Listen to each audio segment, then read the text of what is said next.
Hello दोस्तों। तो स्वागत है आपका मेरा इस यूट्यूब चैनल जी के लवर वीके में। आई होप आप सब बढ़िया होंगे। तो हम लोग बात कर रहे थे कि राजस्थान का अफवाह तंत्र, और उसमें भी अपन ने आंतरिक अफवाह तंत्र को कंप्लीट कर लिया। फिर अपन बात कर रहे थे कि जो अपना अरब सागरीय अफवाह तंत्र हैं उसकी बात कर रहे थे। तो अपन ने एक नदी की बात की थी। कौन सी नदी की? माही नदी की। तो बहुत सिंपल सी नदी थी माही नदी। तो उसको याद रखने की ट्रिक, ओनली राजस्थान का दक्षिणी भाग याद आना चाहिए। कौन सा? बांसवाड़ा और डूंगरपुर वाला, उससे याद हो जाएगी। फिर बात करते हैं अपन सेकंड नदी की, वो भी बहुत मोस्ट इंपॉर्टेंट है। तो सेकंड नदी हो जाएगी कौन सी नदी? वो हो जाएगी अपनी लूनी नदी। तो आज अपन बात करने वाले हैं लूनी नदी की। कौन सी नदी की? लूनी नदी की बात करेंगे आज हम लोग। तो लूनी नदी, तो सबसे पहले अपन क्या देखते हैं नदियों में कि नदी का उद्गम कहाँ से होता है। तो लूनी नदी का उद्गम कहाँ से होता है? लूनी नदी का उद्गम होता है नागपहाड़। उद्गम होता है इसका कहाँ से? नागपहाड़ से। और नागपहाड़ कहाँ पड़ता है? नागपहाड़ है अपने पुष्कर में। कहाँ पर? पुष्कर में है नागपहाड़। और पुष्कर कहाँ पर है? अजमेर में है। कहाँ पर है? अजमेर में है। तो लूनी नदी का उद्गम कहाँ से होता है? नागपहाड़, पुष्कर, अजमेर से। फिर इसका प्रवाह क्षेत्र देखते हैं कि कौन कौन से जिलों में बहती है। तो प्रवाह क्षेत्र इसका, प्रवाह क्षेत्र, प्रवाह क्षेत्र अपन इसको मैप से भी देखेंगे। तो पहले इसकी सामान्य सी बातें लिख लेते हैं, फिर इसको मैप से याद करने की कोशिश करेंगे, क्योंकि मैप से आपको जल्दी याद हो जाएगा। और इसकी सहायक नदियों को भी देख लेंगे मैप की सहायता से। तो इसका प्रवाह क्षेत्र हो जाएगा, तो पहले तो ये अजमेर में बहेगी। कहाँ पर? अजमेर। अजमेर के बाद फिर ये जाएगी नागौर। कहाँ पर? नागौर। नागौर के बाद ये जाएगी पाली, फिर जोधपुर। जोधपुर। जोधपुर के बाद फिर जाएगी ये कहाँ पर? बाड़मेर। और लास्ट में राजस्थान के कौन से ज़िले से? जालौर से। जालौर से फिर ये गुजरात में चली जाएगी। और गुजरात के बाद फिर ये कहाँ पर? कच्छ का रण। तो कच्छ का रण इसका क्या हो जाएगा? समाप्ति स्थल हो जाएगा। तो लूनी नदी का समाप्ति स्थल देख लेते हैं। तो समाप्ति स्थल, समाप्ति स्थल, तो इसका समाप्ति स्थल हो जाएगा कच्छ का रण। और कच्छ का रण कहाँ पर है? गुजरात में है। जो कच्छ है अपना भारत का सबसे बड़ा जिला है। कौन? कच्छ। भारत का सबसे बड़ा जिला कच्छ। और अपना जैसलमेर भारत का थर्ड बड़ा सबसे जिला। तो समाप्ति स्थल क्या हो जाएगा? कच्छ का रण, गुजरात। और इसकी लंबाई, लंबाई कितनी हो जाएगी? इसकी लंबाई तो पहले देखते हैं टोटल। तो इसकी टोटल लंबाई कितनी है? तो टोटल लंबाई हो जाएगी इसकी 495 किलोमीटर। तो लूनी नदी की कुल लंबाई कितनी? 495 किलोमीटर। और राजस्थान में, तो राजस्थान में, और राजस्थान में इसकी लंबाई हो जाएगी कितनी? 330 किलोमीटर से 350 किलोमीटर, इनके बीच में ऑप्शन मिलेगा आपको। वैसे ज़्यादातर कितनी? सामान्यतः 330 किलोमीटर इसकी लंबाई राजस्थान में है। तो लंबाई को वैसे ज़्यादा याद नहीं करना है, क्योंकि इससे क्या है कि कन्फ्यूजन होता है। तो लूनी नदी, तो लूनी नदी का उद्गम कहाँ से होता है? नागपहाड़, पुष्कर, अजमेर से। फिर इसका प्रवाह क्षेत्र अजमेर, नागौर, पाली, जोधपुर, बाड़मेर, जालौर होती हुई कच्छ के रण में जाती है। इसकी टोटल लंबाई 495 किलोमीटर। और फिर राजस्थान में 330 किलोमीटर से 350 किलोमीटर तक इसकी लंबाई है। तो अब इसकी अन्य विशेषताओं की बात करते हैं। तो जो अपनी लूनी नदी का प्रवाह क्षेत्र था, कौन कौन सा? अजमेर, अजमेर के बाद नागौर, नागौर के बाद पाली, पाली के बाद जोधपुर, जोधपुर के बाद बाड़मेर, बाड़मेर के बाद जालौर। जो इसका प्रवाह क्षेत्र है इसको क्या बोला जाता है? गोडवार बोला जाता है। क्या बोला जाता है? कि लूनी नदी के प्रवाह क्षेत्र को गोडवार कहते हैं। क्या कहते हैं? प्रवाह क्षेत्र को, प्रवाह क्षेत्र को क्या कहेंगे? प्रवाह क्षेत्र को गोडवार कहते हैं। गोडवार कहते हैं। क्या कहते हैं? गोडवार कहते हैं। ये इसकी विशेषता हो जाएगी। और इसके अन्य नाम, अन्य नाम, तो जो लूनी नदी है, लूनी नदी के अन्य नाम क्या हो जाएंगे कि जो उद्गम पर इसका नाम हो जाएगा, उद्गम यानी कि अजमेर में इसका नाम हो जाएगा सागरमती नदी। उद्गम पर क्या, सागरमती नदी।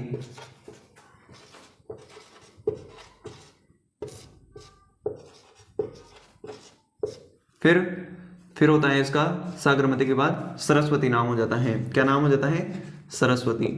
सरस्वती नाम हो जाता है, सरस्वती। उसके बाद फिर इसका नाम होता है लूनी नदी, लूनी नदी। तो उद्गम पर पहले इसको सागरमती नदी कहते हैं, फिर उसके बाद सरस्वती नदी, फिर उसके बाद लूनी नदी कहते हैं। और दोस्तों वैदिक साहित्य में इसको मरुद्वृदा कहा गया है। क्या कहा गया है, वैदिक साहित्य में। किसमें, वैदिक साहित्य में। कौन से साहित्य में, वैदिक साहित्य यानी कि वेदों में। वैदिक साहित्य में इसको क्या कहा गया है, मरुद्वृदा। क्या कहा गया है, मरुद्वृदा। मरुद्वृदा यानी कि मरुस्थल में होने के कारण इसको मरुद्वृदा कहा गया है। और कालिदास ने इसको क्या कहा है, तो कालिदास ने इसको कहा है अंतसलीला। कालिदास ने इसको क्या कहा है, लूनी नदी को क्या कहा है, अंतसलीला। क्या कहा है, अंतसलीला, अंतसलीला। और फिर इसका एक अन्य नाम या उपनाम कर सकते हैं आप इसको, जालौर में क्या कहते हैं, जालौर में इसको रेलिया नाड़ा। इस नदी को क्या कहा जाता है, रेलिया नाड़ा। क्या कहा जाता है, रेलिया नाड़ा कहा जाता है। फिर इसके बाद बात करते हैं कि जो इसको एक अन्य नाम हो जाएगा लवणवती नदी। कौन सा नाम, लवणवती, लवणवती नदी इसका अन्य नाम हो जाएगा। उसके बाद फिर आदि खारी आदि मीठी, आदि खारी आदि मीठी। तो आदि खारी आदि मीठी कौन सी नदी हो जाएगी, ये हो जाएगी अपनी लूनी नदी। तो ये आदि खारी कहाँ तक रहती है, बालोतरा बाड़मेर तक क्या रहती है, खारी रहती है। बालोतरा बाड़मेर तक, बालोतरा बाड़मेर तक ये क्या रहती है, खारी रहती है। फिर उसके बाद क्या हो जाती है, मीठी हो जाती है। फिर इसके बाद इसका एक अन्य नाम भी है मारवाड़ की गंगा। क्यों, क्योंकि ये मरुस्थल की मुख्य नदी है, तो मारवाड़ की गंगा भी इसी को कहा जाता है। मारवाड़ की गंगा कौन सी नदी को कहा जाता है, लूनी नदी को ही कहा जाता है मारवाड़ की गंगा। तो इसके कुछ अन्य नाम हो जाएंगे, जैसे कि उद्गम पर सागरमती नदी, फिर सरस्वती, फिर लूनी। और वैदिक साहित्य में मरुद्वृदा। और कालिदास ने इसको क्या कहा है, अंतसलीला कहा है। और फिर अपन ने जालौर में इसको रेलिया नाड़ा कहा जाता है, मारवाड़ की गंगा इसको कहा जाता है। और क्या कहा जाता है इसको, लवणवती नदी कहा जाता है। आदि खारी आदि मीठी नदी कहा जाता है इसको। क्यों, क्योंकि बालोतरा बाड़मेर तक इसमें लवणता की मात्रा बढ़ जाती है, इसलिए ये क्या हो जाती है, खारी हो जाती हैं, लूनी हो जाती हैं। तो इसमें लवण की मात्रा बढ़ जाने के कारण ये लूनी हो जाती हैं, यानी कि लवणवती हो जाती हैं, इसलिए इसको आदि खारी आदि मीठी कहा जाता है। तो बात करते हैं लूनी नदी की अन्य विशेषताओं की। तो जो अपनी लूनी नदी है उसको आदि खारी आदि मीठी क्यों कहा जाता है, क्योंकि इसमें लवणता की मात्रा ज़्यादा पाई जाती है। तो लवणता का कारण क्या है इसका, एक तो है पचपदरा झील का नमक और दूसरा है औद्योगिक वायु का रासायनिक युक्त जल। तो दो कारण इसके महत्वपूर्ण हैं।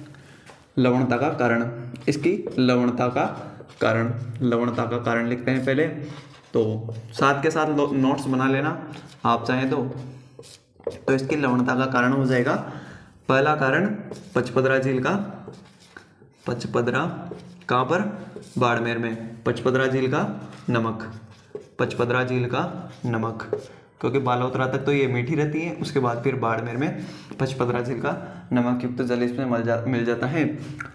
और फिर दूसरा कारण है जो अपने उद्योग हैं उनका रसायन युक्त जल। तो औद्योगिक इकाइयों का औद्योगिक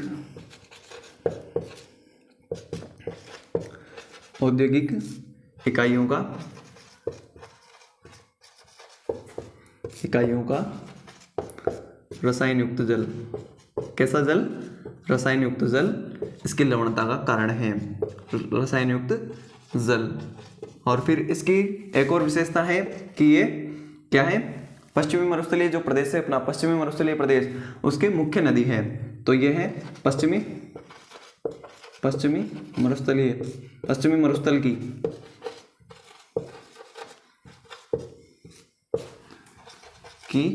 मुख्य नदी। कौन सी नदी? मुख्य नदी पश्चिमी मरुस्थल की।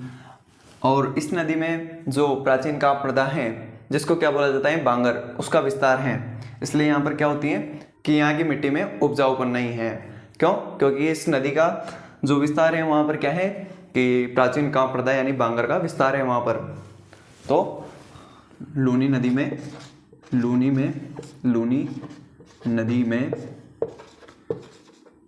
प्राचीन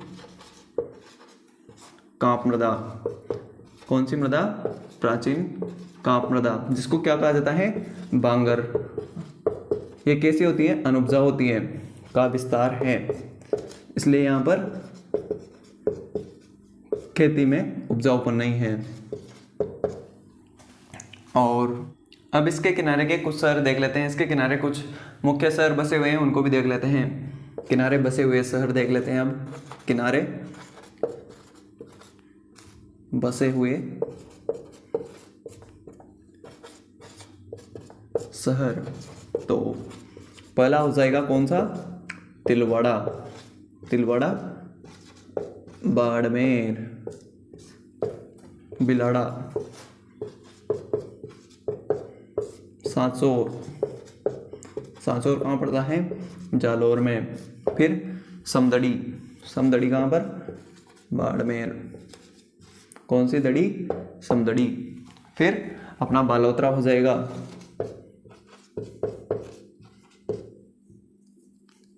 क्या हो जाएगा? बालोतरा, बाड़मेर, जहाँ से क्या हो जाती है? खारी हो जाती है। एक हो जाएगा अपना गुड़ामालानी। क्या हो जाएगा? गुड़ामालानी। तो कुछ मुख्य शहर लिखे हैं मैंने जो इसके किनारे बसे हुए हैं, यानी कि लूनी नदी के किनारे तिलवाड़ा है, बिलाड़ा है, सांचौर है, समदड़ी है, बालोतरा है और गुड़ामालानी है। तो इसके कुछ शहर हैं। अब बात करते हैं कि जो अपना तिलवाड़ा है, तिलवाड़ा में क्या पड़ता है? मल्लीनाथ पशु मेला, उसकी बात करते हैं। तो अब इसके अन्य विशेषताओं की बात कर लेते हैं कि जो अपना राजस्थान का प्राचीनतम पशु मेला है मल्लीनाथ पशु मेला, जो कि कहाँ पर? तिलवाड़ा, बाड़मेर में पड़ता है, वो लूनी नदी के किनारे ही पड़ता है। और जो लूनी नदी है वो रंगाई छपाई उद्योग के प्रदूषित जल के कारण क्या हो रही है? प्रदूषित हो रही है। रसायन युक्त जल के कारण क्या हो रही है? प्रदूषित हो रही है। कौन से उद्योग के कारण? रंगाई छपाई उद्योग के कारण। और एक फैक्ट की और बात करते हैं कि जो कि बहुत इंपॉर्टेंट है वो फैक्ट भी, कि अजमेर में अतिवृष्टि हो जाए, मान लो कि नागपहाड़ अजमेर में अतिवृष्टि हो जाए, तो बाढ़ कहाँ पर आएगी? तो बाढ़ आएगी बालोतरा में। क्यों आएगी? क्योंकि नागपहाड़ पर तो क्या है? ऊंची ऊंची पहाड़ियाँ हैं, वहाँ पर तो पर्वत हैं, तो वहाँ पर तो कोई फर्क नहीं पड़ेगा, उनमें से तो निकल जाएगी। लेकिन जैसे ही समतल जमीन आएगी तो वहाँ पर क्या होगा? पानी चारों ओर फैल जाएगा। तो बालोतरा में समतल जमीन है, इसलिए वहाँ पर पानी चारों ओर फैल जाएगा। यहाँ पर अतिवृष्टि के कारण क्या हो जाएगा? बाढ़ आ जाएगी। तो अजमेर में अतिवृष्टि होने पर बालोतरा में बाढ़ आ जाएगी। तो इसके कुछ फैक्ट की बात करते हैं। तो लूनी नदी के किनारे राजस्थान का प्राचीनतम पशु मेला। कौन सा मेला? प्राचीनतम पशु मेला मल्लीनाथ पशु मेला। और मेलों की बात अपन मेलों में करेंगे, मेलों के टॉपिक में। कहाँ पर? मल्लीनाथ पशु मेला तिलवाड़ा। कहाँ पर? तिलवाड़ा। और तिलवाड़ा कहाँ पर पड़ता है? बाड़मेर में पड़ता है। तिलवाड़ा बाड़मेर में लूनी नदी के किनारे पड़ता है। लूनी नदी के किनारे बढ़ता है। और फिर अपन ने देखा कि जो लूनी नदी है, लूनी नदी रंगाई छपाई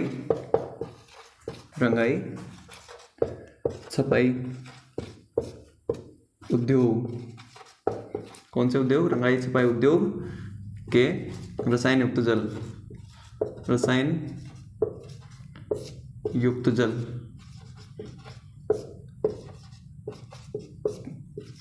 के कारण क्या हो रही है, प्रदूषित हो रही हैं। यानी कि वर्तमान में जो लूनी नदी है वो किस कारण प्रदूषित हो रही है, रंगाई छपाई उद्योग के कारण।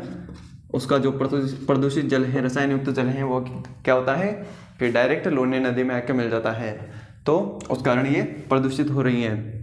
फिर अपन ने बात की कि अजमेर में अतिवृष्टि होने पर, अजमेर में अतिवृष्टि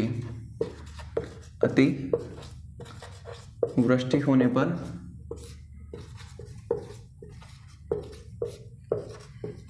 बालोतरा, बाड़मेर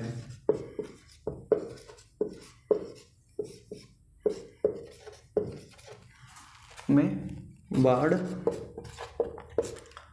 आती है। तो इसकी कुछ सामान्य सी बातें हैं। अब बात करते हैं अपन लूनी नदी की सहायक नदियों की। तो बात करते हैं लूनी की सहायक नदियों की।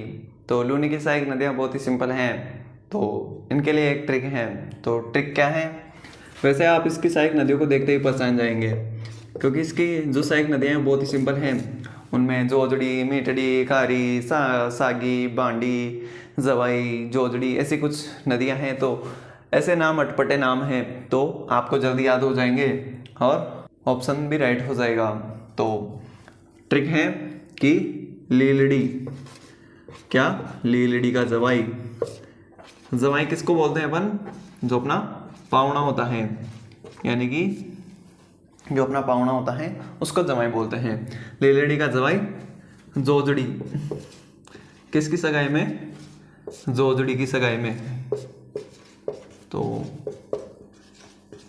सगाई में क्या लाया, सूगड़ी खारी, यानी कि सूगड़ी खारी मिठाई लायो, मिठाई ले आयो, यानी कि लाया।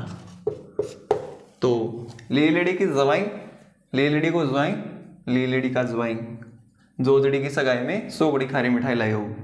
तो इसकी सहायक नदियाँ हो जाएंगी कौन कौन सी, पहली हो जाएंगी लीलड़ी, सेकंड हो जाएंगी जवाई, थर्ड हो जाएंगी जोजड़ी, फिर हो जाएगी सगाई से सागी, कौन सी नदी, सागी, फिर हो जाएगी सूगड़ी, फिर हो जाएगी खारी, एक हो जाएगी अपनी मीठड़ी, इससे हो जाएगी अपनी मीठड़ी। तो इनमें से मेन मेन नदियों की बात कर लेते हैं। देखो, तो पहले बात करते हैं अपन कौन सी नदी की, जोजड़ी नदी की। तो पहली सहायक नदी हो जाएगी जोजड़ी, जोजड़ी नदी। तो जोजड़ी नदी की लंबाई कितनी है, 150 किलोमीटर, 150 किलोमीटर, 150 किलोमीटर, कितनी है, 150 किलोमीटर की लंबाई है। इसका उद्गम कहाँ से होता है, इसका उद्गम होता है पाड़लू नागौर, पाड़लू गांव नागौर। पाड़लू गांव कहाँ पर पड़ता है, नागौर में। तो पाड़लू गांव नागौर से इसका उद्गम होता है, और इसका समाप्ति स्थल जोधपुर के नज़दीक क्या होती है, जोधपुर नज़दीक लूनी में विलीन या लूनी में मिल जाती है। तो जोधपुर के नज़दीक लूनी में विलीन हो जाती है, और इसका उद्गम कहाँ से होता है, पाड़लू गांव नागौर से। तो ये लूनी की एकमात्र ऐसी सहायक नदी है जिसका उद्गम कहाँ से होता है, कि लूनी के दाईं ओर से होता है, और जिसका उद्गम कहाँ से नहीं है, अरावली की पहाड़ी नहीं है। तो पाड़लू गांव नागौर तो अपने अरावली पहाड़ी में आता नहीं है। तो एकमात्र ऐसी सहायक नदी, एकमात्र ऐसी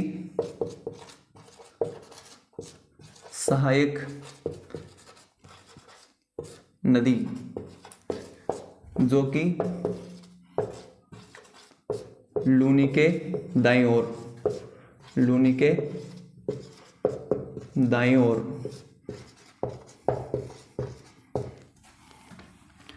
से निकलती हैं, कहाँ से, लूनी के दाईं ओर से निकलती हैं और जिसका उद्गम अरावली की पहाड़ी नहीं है, जिसका उद्गम अरावली की पहाड़ी नहीं है। तो ये थी जोजड़ी नदी। अब बात करते हैं अपन कौन सी नदी की, बांडी नदी की। तो सेकंड सहायक नदी बांडी नदी। कौन सी नदी, बांडी नदी, बांडी नदी। और बांडी नदी का उद्गम कहाँ से हो जाएगा, इसका उद्गम हो जाएगा अपने हेमावास पाली से, हेमावास पाली से। तो जो सहायक नदियां हैं वो ज़्यादातर कहाँ से निकलती हैं, पाली से। तो इनमें कन्फ्यूज़न नहीं होना है, बांडी हेमावास पाली से। तो और जो अपना पाली शहर है, पाली शहर कौन सी नदी के किनारे, बांडी नदी के किनारे हैं, बांडी नदी के किनारे। कौन सी नदी के किनारे, बांडी नदी के किनारे अपना पाली शहर हो जाएगा। अब बात करते हैं अपन लीलड़ी नदी की। तो थर्ड सहायक नदी हो जाएगी लीलड़ी। कौन सी नदी, लीलड़ी नदी। तो लीलड़ी नदी का उद्गम कहाँ से होता है, उद्गम होता है इसका सोजत पाली से। तो इसका उद्गम हो जाएगा कहाँ से, सोजत पाली से। कहाँ से हो जाएगा, सोजत पाली से। और ये कहाँ पर, निम्बोल बाड़मेर। कहाँ पर, निम्बोल बाड़मेर, निम्बोल बाड़मेर में लूनी में विलीन। किस में विलीन, लूनी में विलीन हो जाएगी, लूनी में विलीन हो जाएगी।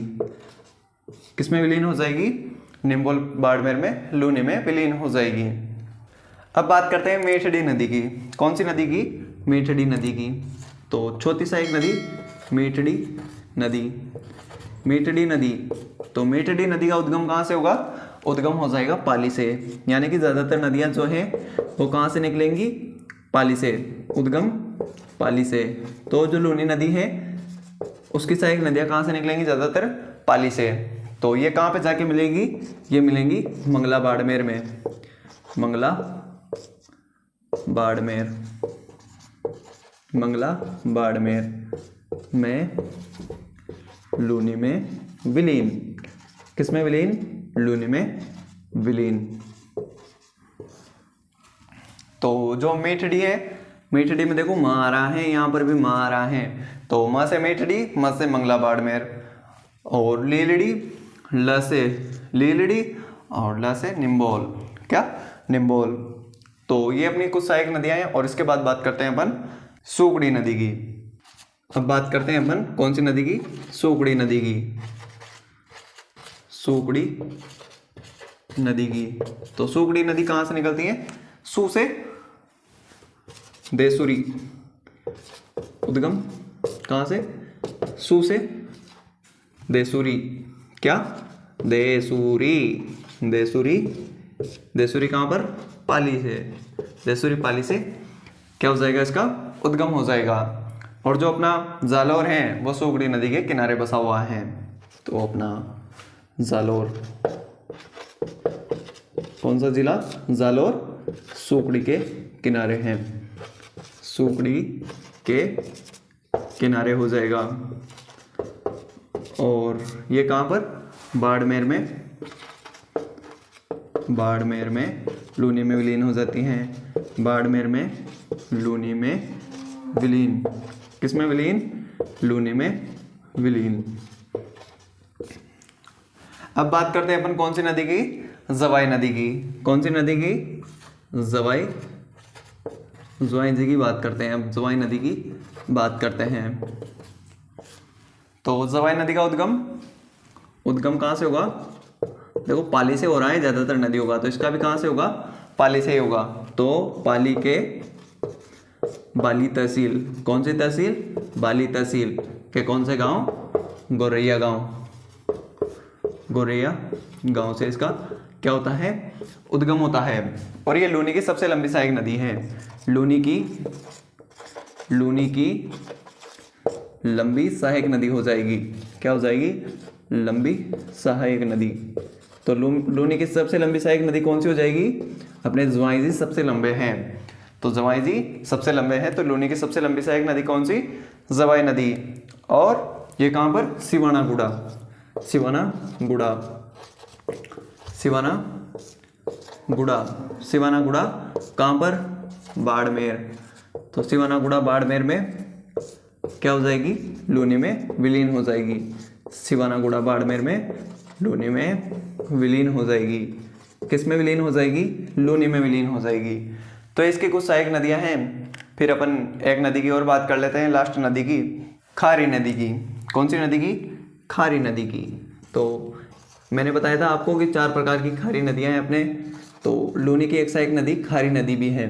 तो खारी नदी, खारी नदी का उद्गम याद रख लो आप। उद्गम हो जाएगा इसका शेरगांव सिरोही। क्या हो जाएगा? शेरगांव सिरोही। शेरगांव सिरोही क्या हो जाएगा? शेरगांव सिरोही इसका उद्गम हो जाएगा। तो ये थी इसकी कुछ सहायक नदियाँ। और अब अपन बात करते हैं कि इसकी कुछ जो परियोजनाएं हैं उनकी बात कर लेते हैं लूनी नदी की। तो अब बात करते हैं लूनी नदी तंत्र से संबंधित परियोजनाएं। तो क्या बात करेंगे अब अपन? लूनी नदी तंत्र से संबंधित परियोजनाएं क्या बात करेंगे? संबंधित परियोजनाओं की बात करेंगे। तो 2-3 ही इंपॉर्टेंट हैं, तो वही याद रख लेना है आपको, एग्जाम्स में पूछी जाती है। तो पहली हो जाएगी जसवंत सागर बांध। क्या हो जाएगा? पहला हो जाएगा जसवंत सागर बांध। क्या हो जाएगा? जसवंत सागर बांध। जसवंत सागर बांध क्या हो जाएगा? जसवंत सागर बांध। इसी को क्या बोला जाता है? पिचियाक। क्या बोलते हैं? पिचियाक बांध बोलते हैं। तो ये कौन सी नदी पर है? लूनी नदी पर। कौन सी नदी पर? लूनी नदी पर है। और कहाँ पर है? तो ये है अपना बिलाड़ा जोधपुर में। कहाँ पर है? बिलाड़ा जोधपुर में है। कहाँ पर है? बिलाड़ा जोधपुर में है। फिर बात करते हैं अपन हेमावास बांध की। कौन से बांध की?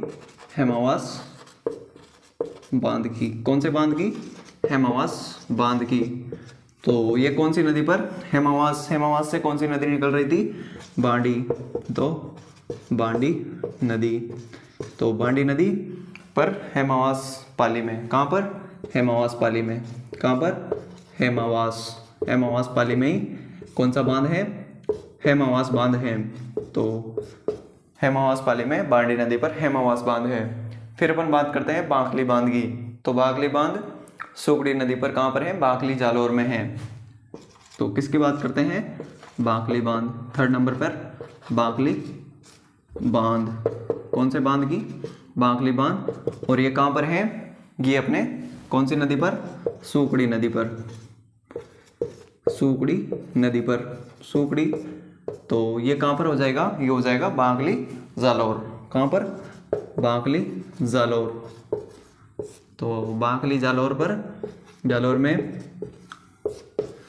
सुगड़ी नदी पर बांकली बांध बना हुआ है। और जो ये अपनी हेमावास बांध और बांकली बांध है, ये दोनों क्या है? मध्यम श्रेणी की सिंचाई परियोजनाएं हैं। क्या है? मध्यम श्रेणी की सिंचाई परियोजनाएं हैं। तो नोट लगा के लिख सकते हैं आप। उपरोक्त 2nd व 3rd, यानी कि हेमावास और बांकली बांध दोनों मध्यम श्रेणी की क्या है? सिंचाई परियोजनाएं हैं। कि सिंचाई परियोजनाएं क्या है? मध्यम श्रेणी की सिंचाई परियोजनाएं हैं। और अब अपन बात करते हैं कि जो अपनी लूनी नदी की सबसे मुख्य परियोजना कौन सी है? जवाई बांध। उसकी बात करते हैं। सबसे मोस्ट इंपॉर्टेंट वही है और उसी से क्वेश्चन आता है अपने लूनी नदी से संबंधित। तो अब हम लोग बात करते हैं जवाई बांध की। तो अब बात करते हैं लूनी नदी से संबंधित सबसे मोस्ट इम्पोर्टेंट परियोजना की। तो हो जाएगा अपना जवाई बांध। कौन सा बांध? जवाई बांध। तो जवाई बांध, जवाई बांध नाम से स्पष्ट है कौन सी नदी पर हो जाएगा? तो जवाई बांध हो जाएगा अपने जवाई नदी पर। कौन सी नदी पर? जवाई नदी पर। और ये बांध कहाँ पर बना हुआ है? ये बांध है एरिनपुरा सुमेरपुर पाली में। एरिनपुरा सुमेरपुर पाली में। एरिनपुरा सुमेरपुर पाली में। एरिनपुरा सुमेरपुर पाली में ये बांध बना हुआ है। कौन सा बांध? जवाई बांध। इसका निर्माण किसके द्वारा करवाया गया? निर्माण करवाया गया अपने निर्माण 1945-46 में। कब? 1945-46 में जोधपुर महाराजा उम्मेद सिंह ने। किसके द्वारा? उम्मेद सिंह द्वारा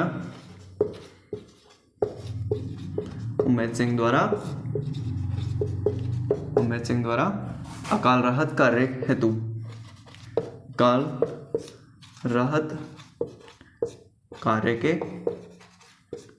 हेतु इस बांध का निर्माण करवाया गया। और इसके जो इंजीनियर कौन थे? इसके इंजीनियर हो जाएंगे फर्ग्यूसन व एडगर। कौन कौन हो जाएंगे? फर्ग्यूसन व एडगर इसके क्या हो जाएंगे? इंजीनियर हो जाएंगे। और इसका अन्य नाम या उपनाम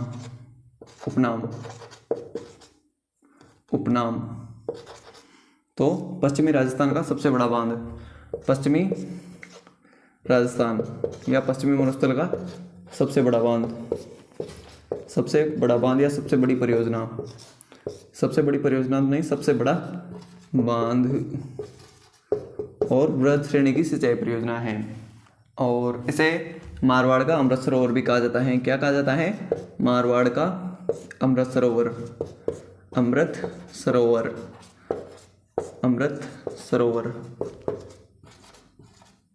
मारवाड़ का अमृत सरोवर कहा जाता है। और इस जवाई बांध से क्या होता है? इससे जोधपुर व पाली में क्या होती है? जलापूर्ति होती है। जोधपुर व पाली में जलापूर्ति होती है। क्या होती है? जलापूर्ति होती है। तो जोधपुर व पाली में जलापूर्ति कहाँ से होती है? जवाई बांध से होती है। और इसे क्या कहा जाता है? पश्चिमी राजस्थान का सबसे बड़ा बांध है मारवाड़ का अमृत सरोवर कहा जाता है। इसके इंजीनियर फर्ग्यूसन व एडगर और निर्माण 1945-46 में जोधपुर शासक महाराजा उम्मेद सिंह अकाल राहत कार्य के हेतु करवाया था इन्होंने। और जवाई नदी पर एरिनपुरा सुमेरपुर पाली में है। और वृहद श्रेणी की सिंचाई परियोजना है जिसका संबंध पाली से हो जाएगा, बाड़मेर से हो जाएगा, जालौर से हो जाएगा, उदयपुर से हो जाएगा। इन जिलों से इसका संबंध हो जाएगा वृहद श्रेणी सिंचाई परियोजना का। तो ये थी अपनी कौन सी नदी? लूनी नदी। कहाँ से निकलती थी?